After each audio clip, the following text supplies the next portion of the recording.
बड़े सियासी तूफान की आहट सुनाई दे रही है क्योंकि जले नोटों की गड्डी वाले जस्टिस यशवंत वर्मा पर महाभियोग की तलवार लटक रही है। गृह मंत्री अमित शाह और जेपी नड्डा की उपराष्ट्रपति से मुलाकात ने हंगामा मचा दिया है। भारत की सियासत में एक बार फिर हलचल तेज हो गई है। खबर तो यह है कि केंद्र सरकार इलाहाबाद हाईकोर्ट के जज यशवंत वर्मा के खिलाफ संसद के आगामी मानसून सत्र में महाभियोग प्रस्ताव लाने की तैयारी कर रही है।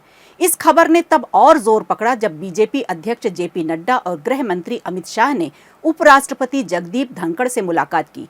ये मुलाकात और इसके पीछे की वजह ने सियासी गलियारों में तहलका मचा दिया है। अब ये समझना जरूरी है कि क्या ये महाभियोग प्रस्ताव सियासत का नया दांव है या फिर न्यायपालिका में सुधार की दिशा में बड़ा कदम। आइए इस सनसनीखेज खबर की पूरी कहानी को बारीकी से समझते हैं। दरअसल जज यशवंत वर्मा के खिलाफ महाभियोग की चर्चा तब शुरू हुई जब उनके दिल्ली स्थित सरकारी आवास से भारी मात्रा में जला हुआ कैश बरामद होने की खबर सामने आई। सुप्रीम कोर्ट ने इस जांच पैनल में इस मामले में वर्मा को दोषी ठहराया, जिसके बाद उनके खिलाफ कार्रवाई की मांग तेज हो गई। सूत्रों के अनुसार सरकार ने इस मामले को गंभीरता से लिया और संसद में महाभियोग प्रस्ताव लाने की तैयारी शुरू कर दी।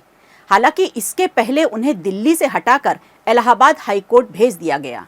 ये पहला मौका नहीं है जब किसी जज के खिलाफ महाभियोग की बात उठी हो, लेकिन इस बार मामला इसलिए खास है क्योंकि यह एक हाई प्रोफाइल जज से जुड़ा हुआ है।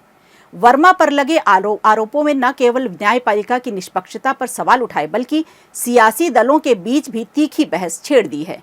गृह मंत्री अमित शाह और जेपी नड्डा की उपराष्ट्रपति जगदीप धनखड़ से मुलाकात संसद के मानसून सत्र से ठीक पहले हुई है, जिसने सियासी अटकलों को और हवा दे दी।